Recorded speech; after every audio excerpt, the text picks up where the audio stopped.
Hey there. You don't need project software with a monthly seat price to run a project well. You need a task list, honest dates, and something that shows you what's slipping.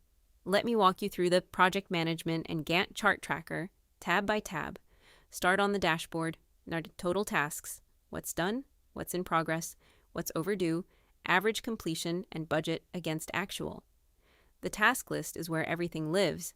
Task, owner, status, priority, start and end dates, percent complete and budget, one row each. The Gantt chart draws itself from those dates.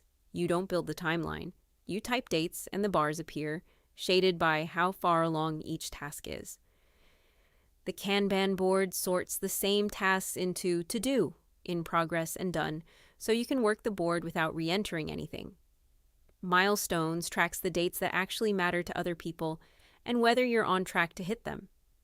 The Projects tab rolls tasks up by project, if you're running more than one at a time, and Settings holds your status options, owners and priorities, so the drop-downs everywhere else stay consistent. That's the whole workbook. Grab your copy from the link below, and if you get stuck, just message me. Thanks for watching.